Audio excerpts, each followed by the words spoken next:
Hey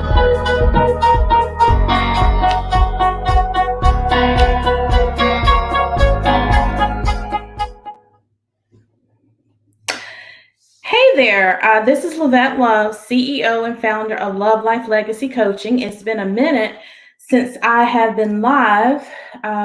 Thankfully, I am feeling much better. I was sick and I hadn't been that sick in a long time, so I'm feeling better and wanted to hop on and share some strategies with you about emotional care. So, few strategies about taking emotional care of yourself. So I'll just go ahead and get started.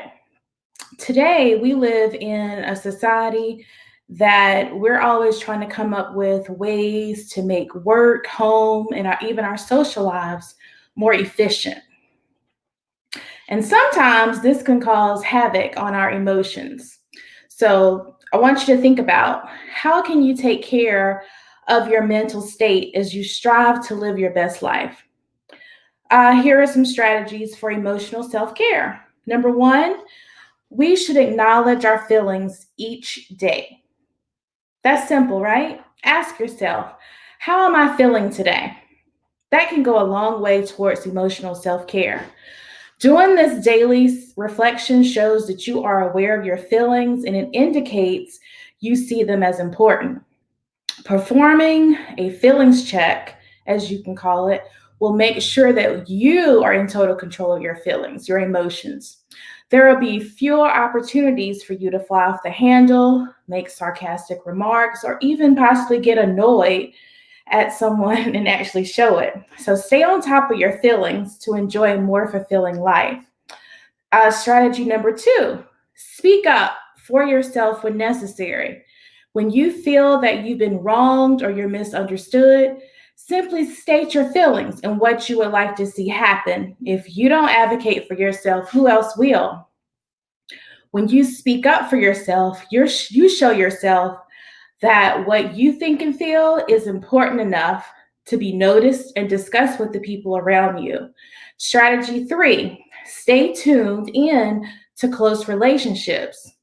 One thing you could do is to avoid having relationships that are filled with disappointment and anger. You do this by staying in touch with your partner and others you have a close relationship with. If the relationship is important to you, it's worth your time and your effort to know what's going on emotionally with the other person, right?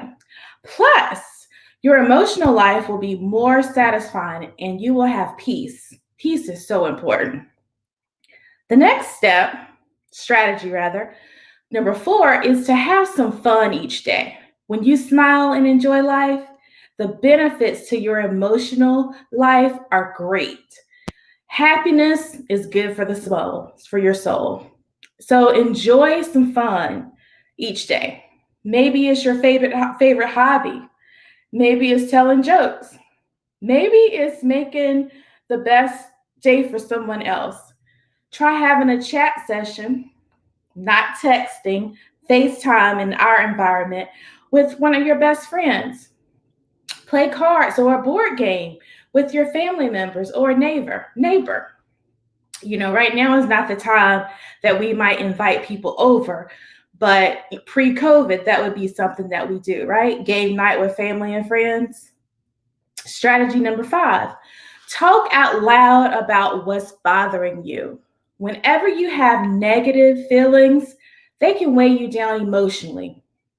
Try not to get to the point where you begin feeling consistently upset and acting out emotionally, because at that point, you've lost control of your emotions. And it may be time to speak to someone about those feelings. It could be a close friend, your partner, or even a life coach, a therapist, a counselor, anyone. Strategy six, ensure that your work life is as low stress as possible. I know a lot of you can relate to that. You have a responsibility to take care of yourself.